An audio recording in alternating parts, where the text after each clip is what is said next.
Hello everyone, welcome. I am Liz from French Toast and Books, and today, in the spirit of thankfulness with the upcoming holiday tomorrow, Thanksgiving, I am going to record the 10 authors that I am most thankful for, the ones that influenced me most during reading while I was growing up, and also just the ones that I can never ignore and that will have impacted me throughout my entire life. I've split these authors into a few categories, but none are more important than the other. They all are equally important in my life. The first one I have right here is Shakespeare. William Shakespeare is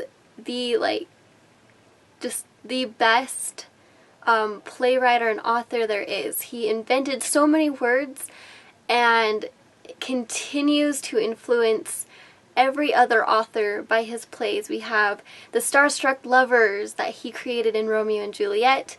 He created comedies and just war books, and he is like the father of our time for stories and the English language. So I cannot express how grateful I am for William Shakespeare. The next classics I have are Victor Hugo. He wrote Hunchback of Notre Dame and also Les Miserables. And I can't tell you how much I love these stories. They are tragic, they are heart-wrenching, they're lovely, and they're just so full of life in Paris during those times. And the writing is so great. So I will always be thankful also for Victor Hugo. One that I cannot express any more gratitude is the Grimm brothers.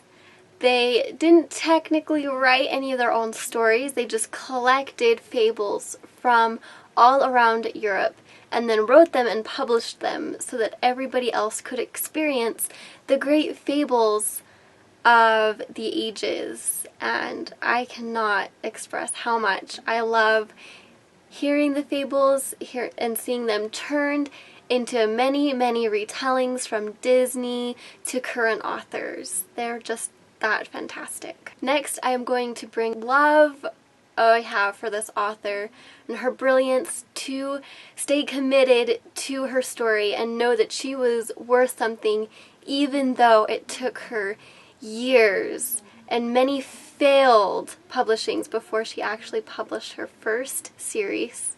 And that, my friends, is J.K. Rowling.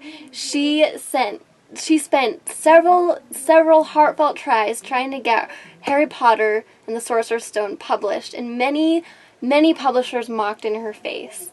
But look at what she has accomplished. She has 7 world-renowned books that were turned into movies, and also more stories on the way. She is miraculous, charitable, and I cannot share my devotion to her. My next little category are authors from my childhood. These stories that I loved and continued to read only because they influenced me so well and they made sure I stayed reading even as a little kid. First, we have R.L. Stine, who created the Goosebumps books, and I read these so much. And the one I have right here, The Curse of Count Coldlake, is the last one I actually remember reading on my own when I was, I think, in early middle school, probably about the 7th grade. And my favorite of the R.L. Stine books were the Choose Your Own Ending, where you read a page, go to the bottom of it, and then see which options you can choose. And you either survived or you met some form of demise. However, he never actually kills anybody in the story. It would just say game over or end story. It never specifically states that somebody has died. So thank you, R.L. Stine, for the wonderful Goosebumps books. Another childhood favorite is Lois Lowry. She wrote Number the Stars and also The Giver. And I read these books several times just during elementary school. I couldn't get enough of it. Her writing is so fantastic. It makes you think about each individual life in her stories and how they impact just their community. So thank you, thank you, thank you. The last of my childhood favorites is the author Erin Hunter, and the stories are amazing. I read The Warriors, I think I started in about the 3rd, maybe 4th grade, and these were the first chapter books with abstract concepts I started reading, because it's about stray cats and the cat clans and communities and how they interact with each other. And my best friend recommended I read this book. She actually gave it to me and said, you have to read it, you have to read it. So I will always be grateful for my friend suggesting this series, and also Erin Hunter for creating a magical world of cats and just letting me bring forth into the fantasy type thought processes. So thank you. My last category I have for you is my middle school and high school years. First, we have PC Cast and Kristen Cast.